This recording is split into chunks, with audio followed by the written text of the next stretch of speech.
On May 15th, 2004, sporting history was made in Zurich. The 2010 FIFA World Cup will be organized in South Africa. FIFA President Sepp Blatter's announcement turned the dreams of South Africa's people into reality. After 7 years of campaigning, they stood tall as the first African nation to host the World Cup.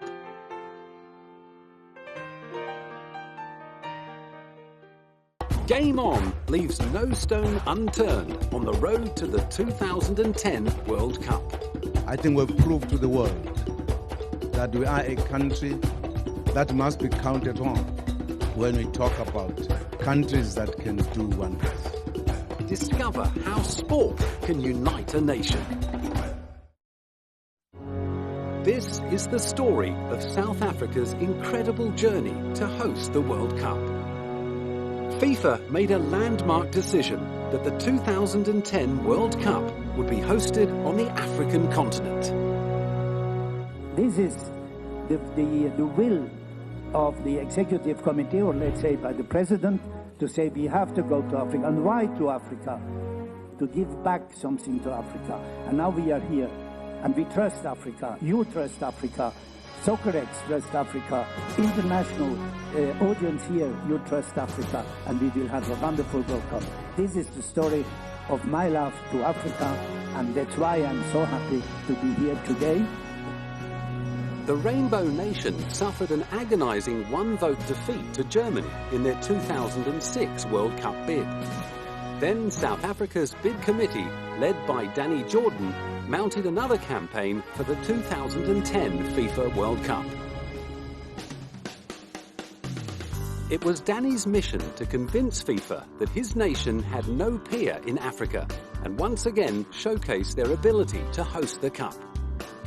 FIFA must have been impressed because we showed them 8 stadia, which is the minimum requirement of FIFA. 3 stadia to be upgraded, that will give us 11, and 3 new stadia, which will bring us up to 14. We showed them the cities, the hotels, the road infrastructure, rail infrastructure, the airports. Hospital was a major issue that they were interested in, the extent to which South Africa would be able to provide for the health requirements of the event.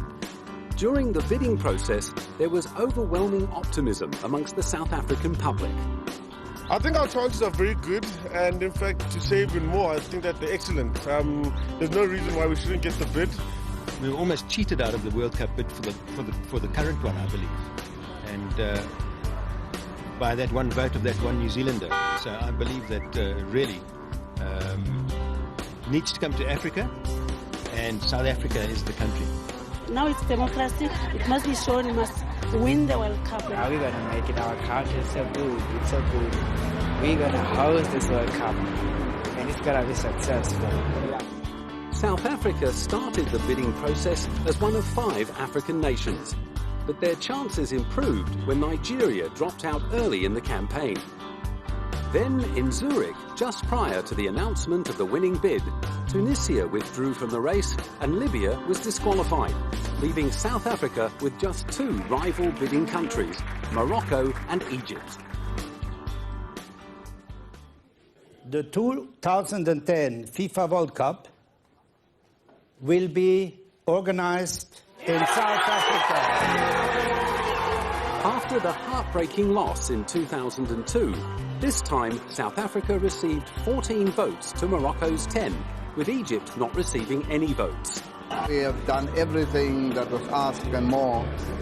We've worked hard on our bid book and our tech tour in our final presentation. Then we brought our former President Nelson Mandela, Archbishop Tutu, our former President F.W. de Klerk, and our own head of state, President Thabo Mbeki. It's been 7 long years, very difficult, very hard, but our nation is celebrating back home.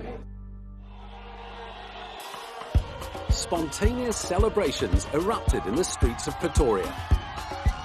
And in Soweto Outdoor Cultural Bowl, just outside Johannesburg, the announcement was broadcast on a big screen. People of all races and religions danced and sang together as one, celebrating the pride of a nation that won the right to host the biggest single sport event in the world.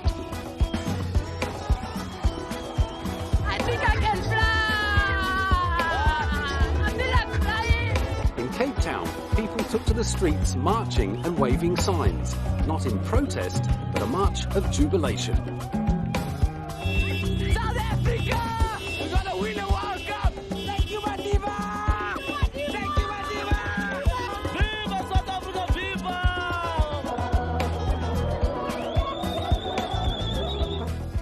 And in Pretoria, President Thabo Mbeki joined the celebrations and spoke to the nation. Yesterday we were in Zurich and addressed the President and the Executive Committee of FIFA. And today they took the correct decision.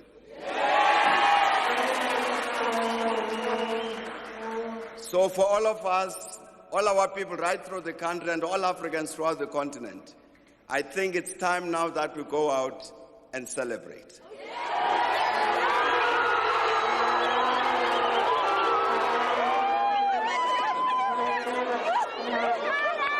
The nation continued to celebrate as the successful South African delegation was welcomed home from Zurich. Danny Jordan, leader of the South Africa World Cup bid, was on an emotional high as he was cheered and embraced by hundreds of local fans. This is a wonderful moment, not only for the few of us on the bid committee and in SAFA, but for the entire nation. We always said this is a project of hope for the nation.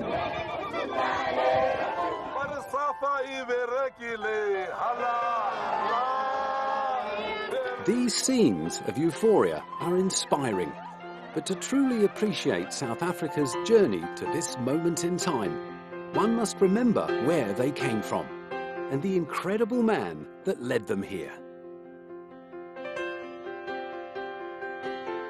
Nelson Mandela was a leading member of the African National Congress, the ANC. The ANC opposed South Africa's white minority government and its policy of racial separation, known as apartheid. It is useless and futile for us to continue talking peace and non-violence against a government whose reply is only savage attacks on an unarmed and defenseless people. Mandela was captured and jailed in 1962, and in 1964 he was convicted of treason and sentenced to life in prison. He began serving the sentence on Robben Island near Cape Town and became a worldwide symbol of resistance to racism. After 27 years, South African President F.W. de Klerk finally released Mandela in 1990. Later, he and de Klerk shared the Nobel Peace Prize. Mandela was elected the country's president in 1994. He received great support from world leaders during his campaign to dismantle apartheid. They put a lot of pressure on the South African regime to abandon apartheid. Eventually, we won that battle. He served as president until 1999, when his deputy, Thabo Mbeki, succeeded him. In more recent years, Mandela has been active in a diplomatic role for South Africa. These duties included petitioning FIFA for the right to host the 2010 World Cup.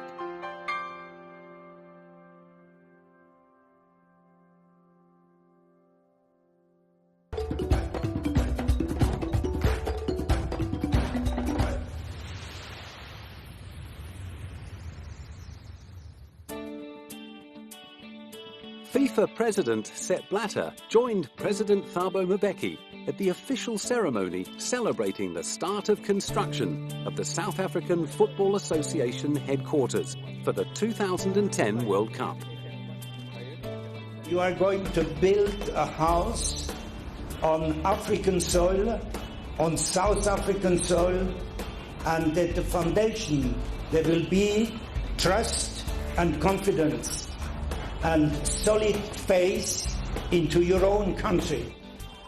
Then you will start to build the walls. And let's say the walls are on one side is the democracy, and then the other side is solidarity.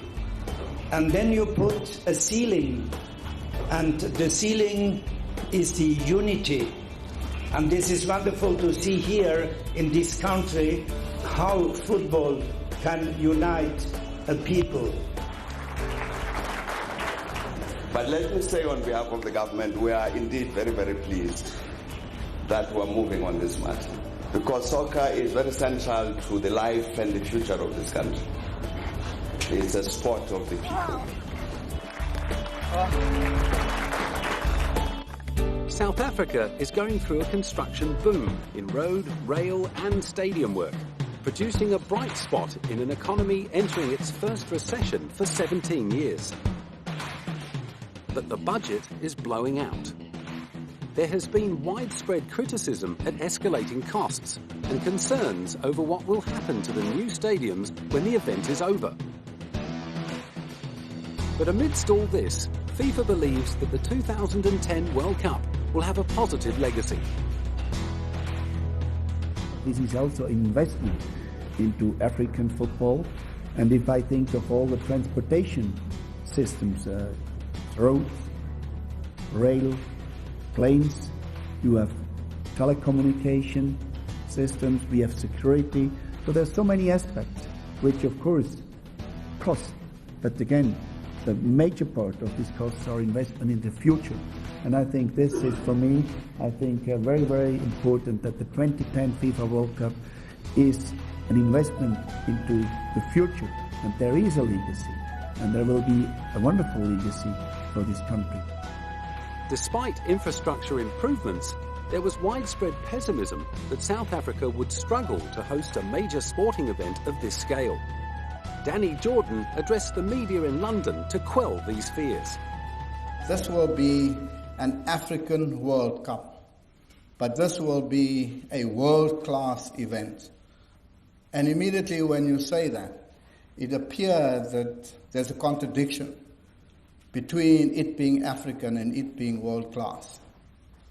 And so we want to show that actually there's no contradiction between it being an African World Cup and it being world-class. The focus has essentially been, and for the media as always in major events, it's focused on the stadium, because you can see whether there's progress or not. The 2010 World Cup will have 9 host cities and 10 stadiums. 6 of these stadiums are newly built, and the remainder have had significant upgrades. Johannesburg's Soccer City Stadium will host the first and final matches with a capacity of 94,700. South Africa looks to be set to facilitate the hundreds of thousands of fans attending the event. But they will also have many more armchair viewers.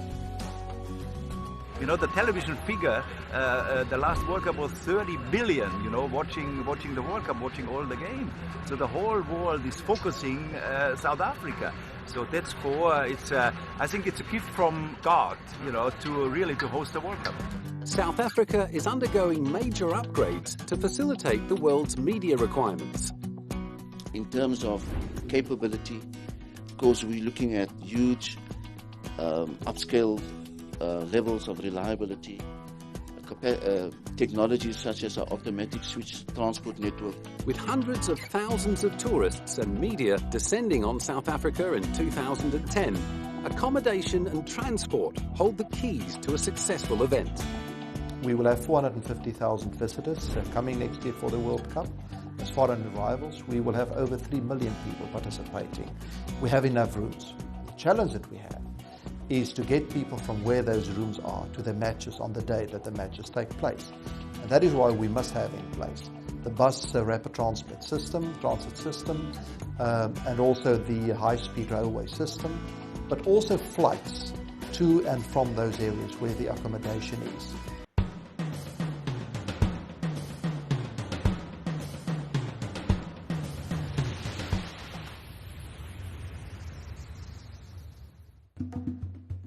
When the teams are coming to South Africa, the qualified teams, that some of them, they will, let's say, camp for a few days in another African country. This is a possibility. I also know now, because we had a meeting with the Deputy Prime Minister of Zimbabwe and the Director for Tourism. They want to attract not only teams, they want to attract also the spectators coming from all around the world, and to tell them don't see only South Africa and football, but we are just nearby, come and visit us. This is one of the possibilities this World Cup can offer to the neighboring countries of Africa.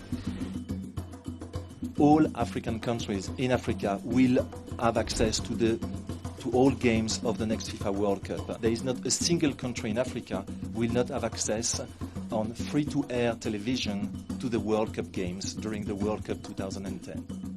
Another initiative to share the World Cup experience throughout Africa is the World Cup Trophy Tour. It is scheduled to visit 86 nations, including 53 African countries, on its way from Zurich to Johannesburg. Thrilled Sierra Leoneans welcomed the Cup when it arrived in their town. Truly, I feel great. I know how many million people fighting to see it. It's a good omen having it in Sierra Leone. It's wonderful, and it motivates people, especially the youth, because everybody loves football in this country, and I'm very proud.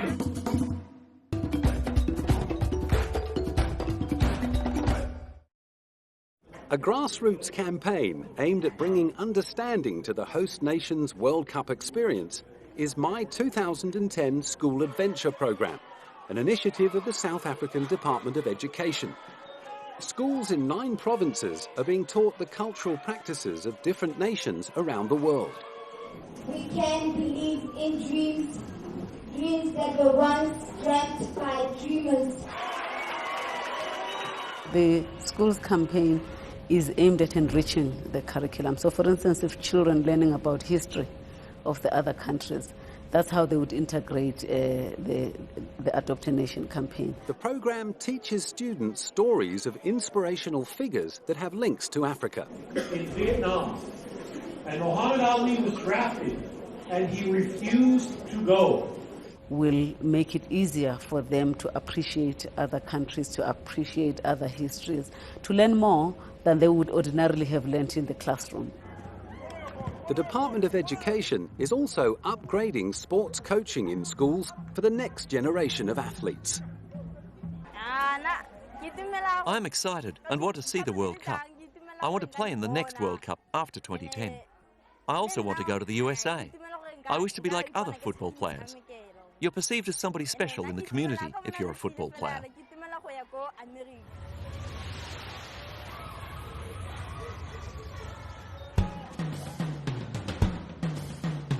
In Soweto, Johannesburg, FIFA President Sepp Blatter conducted his first inspection of Soccer City Stadium since construction began.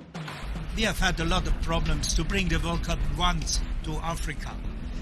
Now we have it here, and you may be ensured that nothing can now be against this World Cup here in South Africa. Nothing but God. He also denied rumours that FIFA had a fallback plan to allow another country to host the 2010 World Cup if South Africa is not ready. People are saying, or some of them are saying, we can do it better somewhere else. They cannot, because it will be a wonderful World Cup, I tell you.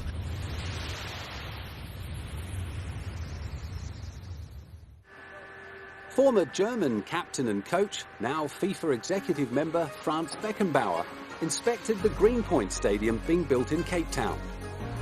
Beckenbauer caused a stir in 2006 when he was reported to have said that South Africa's effort was beset by big problems. He later said his comments had been falsely portrayed and was quick to praise Cape Town to the local media. And I'm very, very happy to be here in this, one of the best and nicest cities in the world, Cape Town.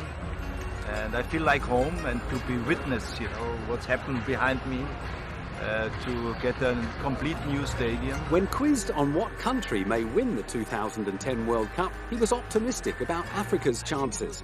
Good chance, in the first time in the history of the game, an African country will win the World Cup. It's possible. When you see the talent and the quality of the players, most of the players, the talented players, they're playing in Europe, and they have a great education. So bring them all the talents back in the World Cup 2010. And I think there's a good chance for an African country, whoever it is, so to win the World Cup the first time.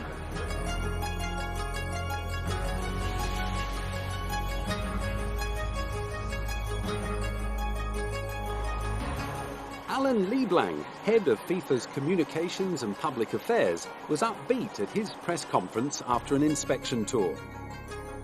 Everything is on time, not only for the constructions but also for the finances. And now we are here to look at access to the stadiums, transportation and accommodation and so on. The progress made is about 18% of the entire project, and that the project itself will be delivered in April, May of 2009.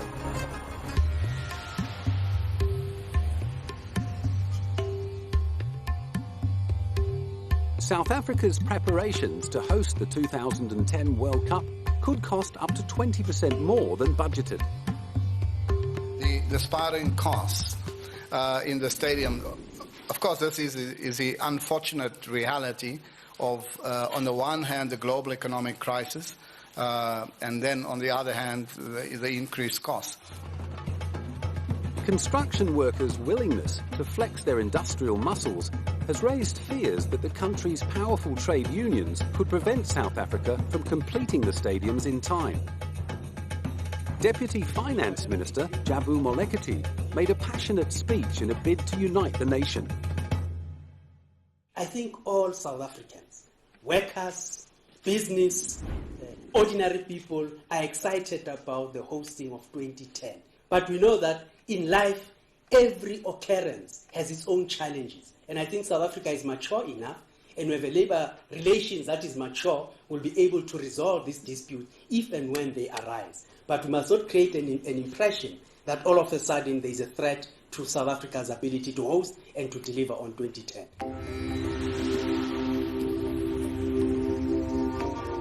Durban played host to the preliminary draw. Millions globally tuned in as 169 countries weighed up their chances of competing at the 2010 World Cup. But security became the buzz topic at the event. Well, yesterday FIFA boss Jerome Falke came out saying that the biggest concern is really the safety and security, and that we need to tackle that because it would be a disaster if there was one single incident.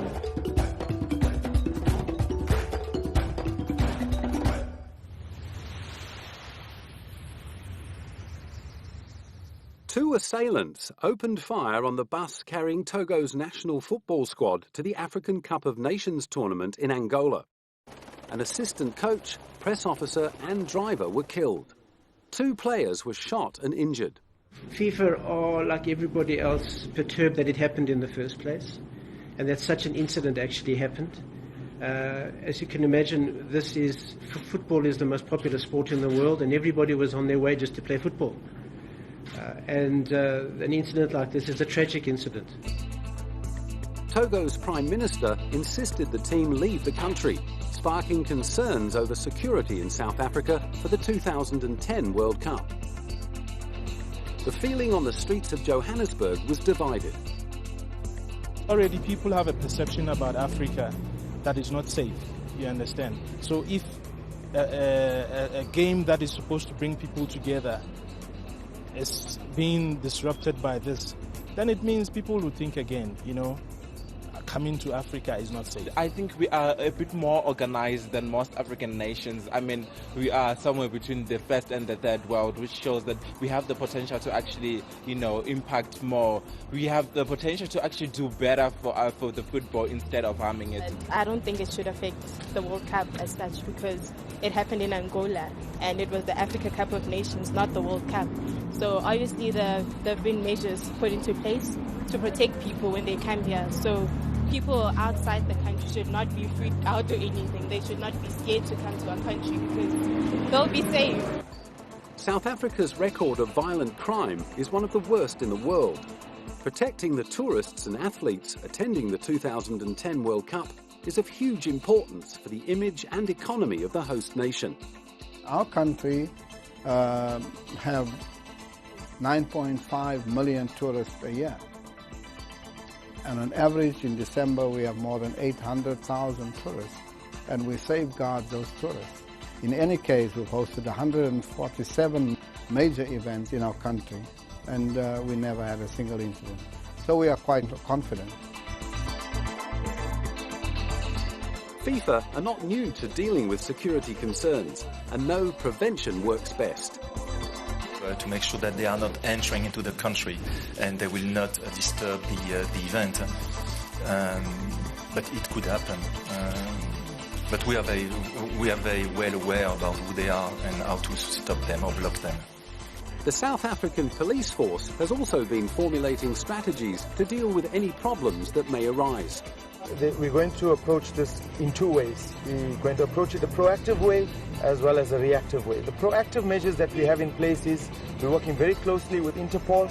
They are in the process of establishing what is called a dangerous and disruptive person database, which will assist us in identifying people that may pose a potential danger to the tournament as far as organized fighting or hooliganism is concerned.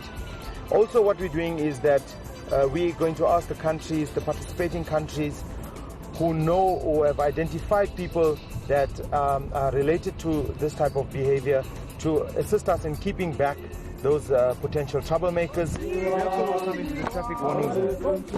We are putting on the street tens of thousands, more police officers, better trained, better equipped.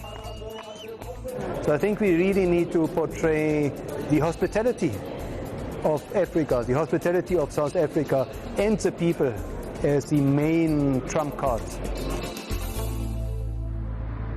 Of all the things I've done before, these are the ones that make my life worth telling. I've been to a city that never sleeps. The 2010 World Cup will be the biggest sporting event ever held in Africa, and a successful advertising campaign is critical to making the event a success. What I'm missing is advertising campaign, publicity, public relation, banners. When we arrive at the airport, FIFA's World Cup, FIFA's Confederations Cup, we are ready. Come and visit us. But not only here in this country, but also in those countries, at least where you know now the teams are already qualified for the World Cup, or the regions. Do something. The South African Tourism Authority did more than just something. Take a journey. They launched this stunning international advertising campaign. To the place that gave birth to all of humankind. Where the sky is so vast, even 1,000 hills are not too many. A place of such beauty, even God has a window on it. Come and fall in love with a land rich in romance, adventure, and mighty legends. If we look at tourist arrivals in South Africa over the last few years, we have been doing much better than the global average. We have and we are still outperforming all our direct competitors. People have been coming to South Africa in increasing numbers. 120 heartbeats per minute. 2 million hectares of wilderness. 0 fences. A stone's throw away from the real Lion King.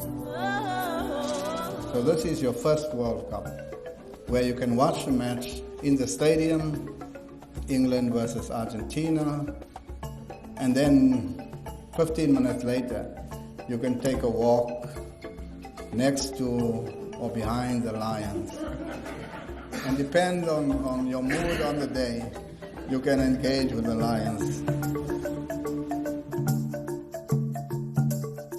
We are going to deliver the best ever World Cup, and in a in an ambience, this ambiente, the African ambiente, when you are drummers and dreamers and dancers and bring this continent, not only to South Africa, but bring all the continent a little bit in shake, not too much, but a little bit, go in. South Africans love dancing almost as much as they love soccer. These two passions came together in anticipation of the country hosting the 2010 World Cup. The Diski dance was initially created for an international television advertisement. It is loosely based on South Africans' unique style of soccer moves, and the dance has captured the imagination of the nation.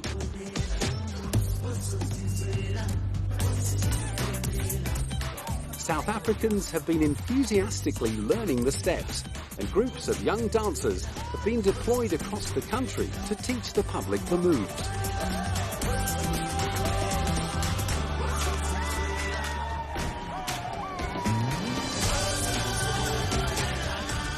The dance is also being promoted online. First movement. Okay, we're going to do this. Okay, here's your soccer ball there. So what you're going to do is this, you go, bam, and then you hold, it comes up. Then all you do is 1, 2, 3, 4. So now, can we all do that? Okay, the first one.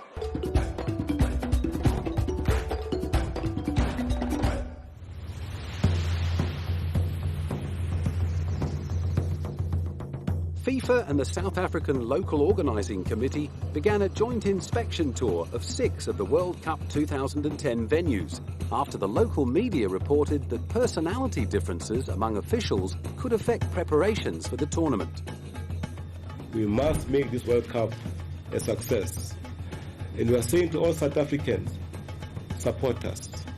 There's a lot of despondency, there's a lot of hopelessness in this country at this point in time. The World Cup is one event, one project that is giving hope to all of us. Let us not destroy it. That, FIFA at a given time in history, or other people must not find a good excuse of not giving the World Cup to Africa again, because about pettiness of individuals. This World Cup can never fail.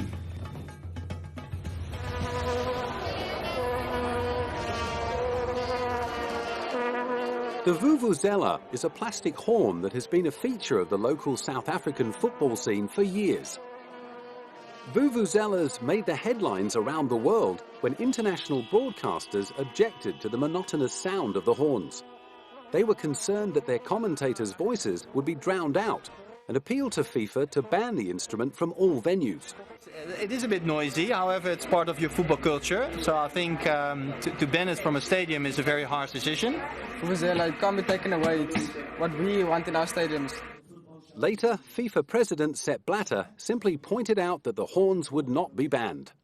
Sometimes in Europe, stop the vuvuzelas. Why the hell should we stop the vuvuzela? Let the vuvuzela. Due to all the controversy, business is booming for a company that manufactures vuvuzelas in Cape Town. The vuvuzelas actually become the official language of celebration, of celebrating football, because there's so much diversity in our country.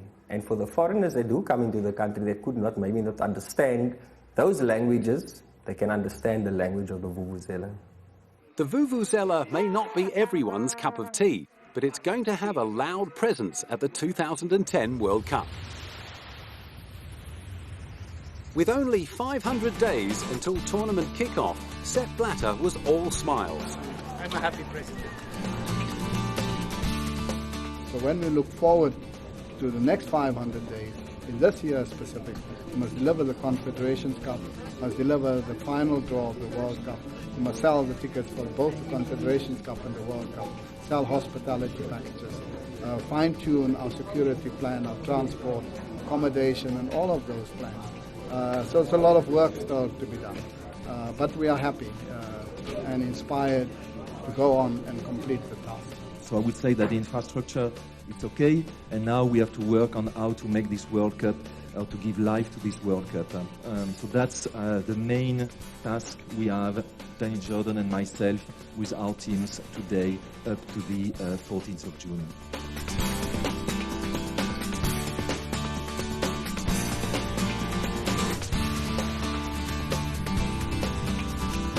Tickets for the 2010 World Cup went on sale on the internet and in bank branches around South Africa. 700,000 tickets were available for purchase out of a total of just over 3 million for the 64 games. Danny Jordan addressed his staff at FIFA headquarters in South Africa. The World Cup is going to happen in South Africa, and everything, but everything, will be in place to deliver a wonderful event. And that is an irrevocable undertaking that you are giving to the world, where you have the demand for the tickets far outstripping the supply of tickets. You have to put in a system that everyone has an equal and fair opportunity. We've made specific provision for the socio-economically challenged fans in our country, and therefore we created a special category 4 ticket which will be sold at $20 and then we have to make provision for the African fans. But it is a World Cup, and African fans will have to compete with all of the fans throughout the world. And the second part of that is to create fan parks, free access to the fan parks, and there the African fans can celebrate with all the other fans all over the world in what would be an African celebration.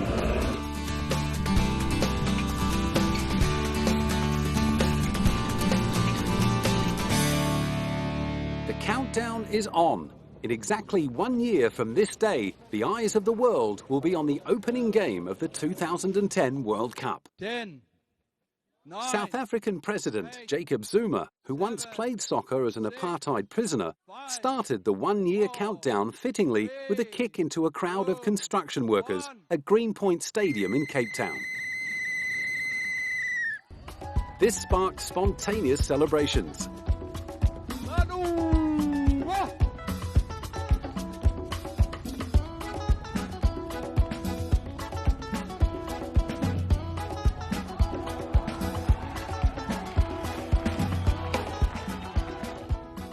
Now it's just 1 year before there is a kickoff. I think we've proved to the world that we are a country that must be counted on when we talk about countries that can do wonders. Well, it's been a long journey, and now those hopes and dreams have become a reality. The stadium in each of the cities is now a reality. We are selling the tickets, the teams are arriving, and this is a dream come true. And so it's quite a happy and rewarding moment.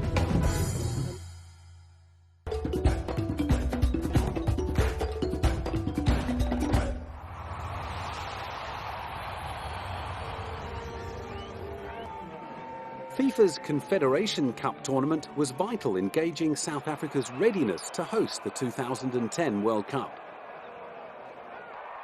The day after the final, FIFA President Sepp Blatter gave his assessment of the event using an amusing analogy. You are on the way to go to the university, but you're just missing a half a point for the university. University would be 8, so I would say you are at 7.5, and 7.5 is if at the beginning of the next activity, and this is the draw, if you get a half point more, then you can go to university. And then at the end of the World Cup 210, I would like to give you the 10, then you are in the Masters. South African construction workers downed tools all around the nation, halting work on stadiums and the high-speed rail project. The strike was led by the National Union of Mine Workers. They demanded a 13% pay rise for about 70,000 employees. Well, 2010 is going to benefit all of us. It's not that we are insensitive to the 2010 projects, but that doesn't mean that we have to sacrifice and compromise everything, more especially in the construction industry. We hope that with the engagements that are taking place behind the scenes, then we'll end up coming to an agreement very soon. In fact, we are saying we are giving them an ultimatum to bring the 13%. That if they are not bringing that 13% in a week's time, it is likely that we will raise the bar to 15% and say it's 15% or we strike until 2011. The strike put South Africa's preparations into jeopardy. But fortunately, a week later, an agreement was made.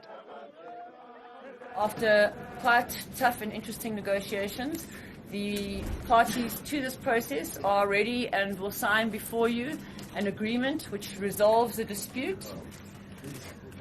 Come on, come on, take that. I think it's that we are pleased to basically announce that after a very long struggle, the parties have agreed with a percentage increase of 12%.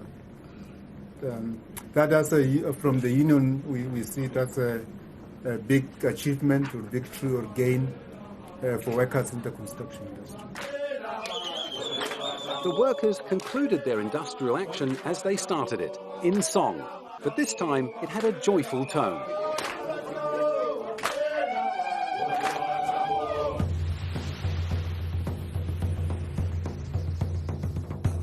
With construction back underway, the 2010 World Cup looked to be back on track. This inspection gave us a high comfort level of what's needed. We've indicated that we've had previous inspections in the past where we were looking really at drawings on the table, and then we were starting to see some of the walls develop. Now those walls have paint on them, the floors have the covering on them, can clearly identify where the buses are going to drop off the teams. We can look at how we're going to cater for the spectators as they come to the stadium, and most importantly when everyone leaves, which will happen en masse. So I think this inspection has given us a high level of comfort. Ireland's controversial qualification loss to France made headlines all around the world. Ireland's World Cup hopes were dashed when French skipper Thierry Henry controlled the ball with his hand before picking out his teammate, who buried a header and booked France's berth into the 2010 World Cup. Now, naturally, everybody is asking what is fair play, what is not fair play. There was a request made by the Irish FA when we met them with President Blatter in Zurich. They have asked, can't we be team number 33 in the World Cup? That's, yeah, they have asked for that, really. The FIFA president was very clear by saying it's impossible because Ireland will not be invited to play at the World Cup.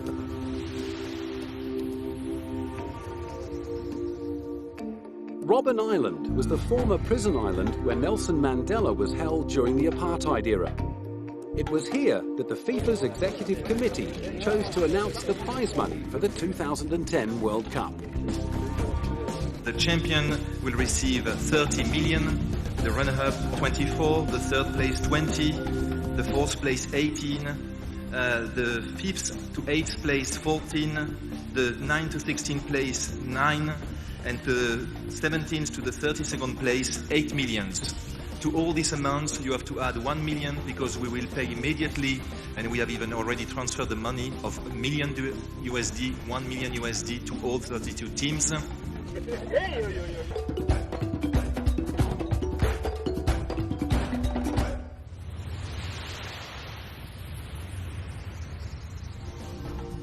Cape Town got their first taste of World Cup fever as they played host to the World Cup final draw. Thousands gathered in the central business district and partied prior to watching the draw live. It's an amazing event, and it's so great that South Africa, and especially Cape Town, has got the opportunity to do this. At the International Convention Centre, the red carpet was rolled out for the delegations attending the draw. A star-studded lineup of sporting celebrities turned heads, including David Beckham. You know, it's such a special occasion to be part of, you know, sporting history, and especially in this country. It's a country filled of you know, history all over the years, and to have a World Cup here is special. Millions of football fans around the world watch the final draw unfold to see the 8 groups be revealed. After the first round, only the top 2 teams in each group stay alive in the competition. Host nation South Africa was joined by Mexico, Uruguay and France in Group A. This group draw was well received by the fans in Cape Town. I think it was a very favourable draw, particularly to South Africa, though of course it's going to be a very tough one, especially with France. Mexico and Uruguay are teams that South Africa has played before, and I'm sure they are not a closed book to South Africa, and I'm sure they should be able to do well by progressing to the next round.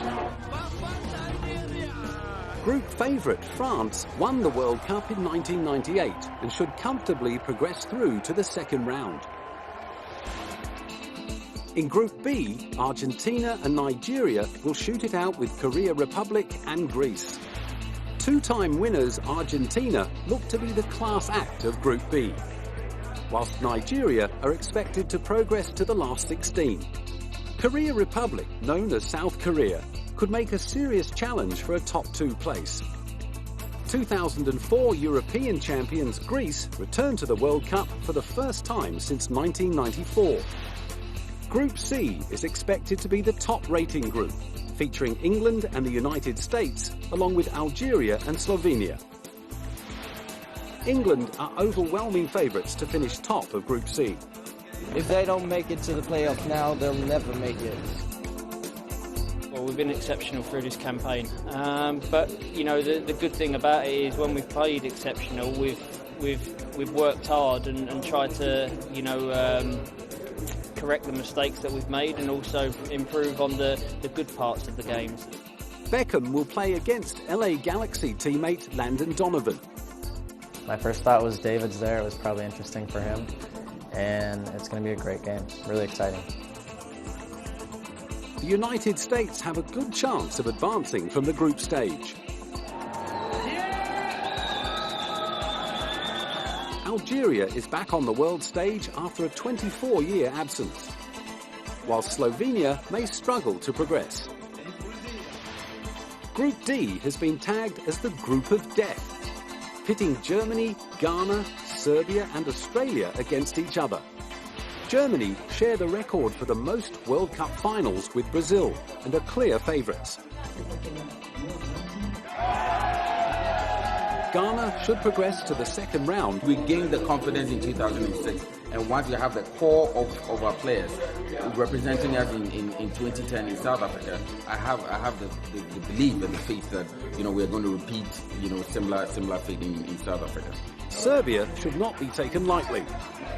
Australia made smooth progress through their debut in the Asian qualification competition. I think it's very hard for them, but I'm optimistic. I think if they go through and put up a good fight, it would be excellent, because it would be great to see us in with a chance of getting a World Cup down here. I'll give them no chance. I really do. Group E promises to be one of the tightest in the tournament, bringing together European teams Denmark and the Netherlands. Japan and Cameroon round out the pool. The Netherlands were flawless during the qualifiers. Cameroon is a difficult one because of the big guys. Cameroon is the powerhouse team of the African continent and are returning to their competitive best. Denmark returns to the World Cup finals after not qualifying in 2006. Japan easy target, Holland more difficult. Japan has the potential to progress to the top 16. Italy, Paraguay, Slovakia and New Zealand landed in Group F. Reigning world champions Italy are standout favourites, whilst the battle for second is expected to be won by Paraguay or Slovakia. New Zealand will have to punch well above their weight to advance. For Slovakia. We'll be secretly hoping against that opposition of Paraguay-Slovakia. Maybe there's our chance. to get a result. Group G is home to Brazil, Côte d'Ivoire, Portugal and the Democratic People's Republic of Korea. North Korea is likely to finish last in the group. Five-time world champions Brazil are the favourites. The standings of this group may be decided in the opening game when Côte d'Ivoire face off with Portugal. Since we were the first to discover South Africa, we will be the last to leave, and so of course we will win. Not the championship, but at least the group we will pass. Last, but by no means least, Spain, Chile, Honduras and Switzerland will compete in Group H. European champions Spain won all 10 of their qualifying matches. I think that we were lucky. We have an easy group, so we can achieve first place and see later who we're facing in the next round. The Spaniards will be wary of a red-hot Chile team. Switzerland will look to better their top 16 elimination in 2006. Honduras is playing in their second World Cup. It has been a long road, but the journey is almost complete, with the FIFA World Cup trophy finally on South African soil. US President Barack Obama's intention to attend the event has raised ticket sales and interest around the world. Possibly the best place to gauge South Africa's readiness for the 2010 World Cup are the towering world-class stadiums that bear testament to their ability to host this spectacular event. The eyes of the world will be on the Rainbow Nation come June 11, 2010. And they are ready to shine on the world stage like never before. I think we're gonna make it. Even though we have critics about our World Cup, we're gonna make it. Our country is so good, it's so good. We're gonna host this World Cup, and it's gonna be successful. The 2010 FIFA World Cup will be organized in South Africa.